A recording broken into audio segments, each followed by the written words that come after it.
आगे बढ़ेंगे और खबर शामिल कर लेंगे मरी से। राशिद गुलफराज अब्बासी की रिपोर्ट के मुताबिक जहां पर मरी में इंसानियत सोज वाकया पेश आया और हम उसकी पुरजोर मजम्मत करते हैं।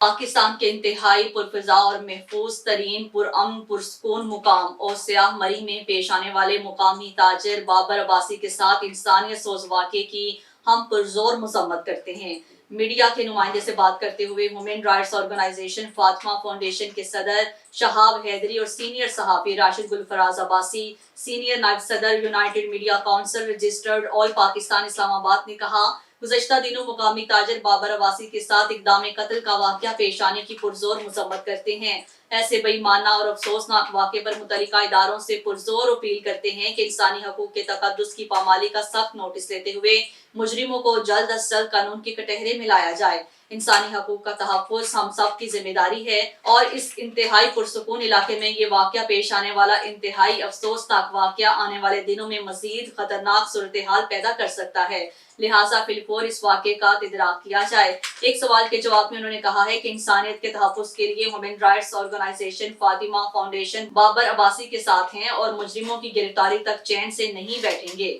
स्कूल जाने वाले बच्चे भी, उनके वालिदैन भी शदीद परेशानी का शिकार हैं। वाक़े की इब्तिदाई रिपोर्ट के बाद थाना फगवाड़ी मरी को पुलिस ने इब्तिदाई तहकीकात शुरू कर दी हैं। थाना एजा की बेहतरीन कारकर्दगी से उम्मीद करते हैं कि राहसन जल्द जेल की सलाखों के पीछे होंगे।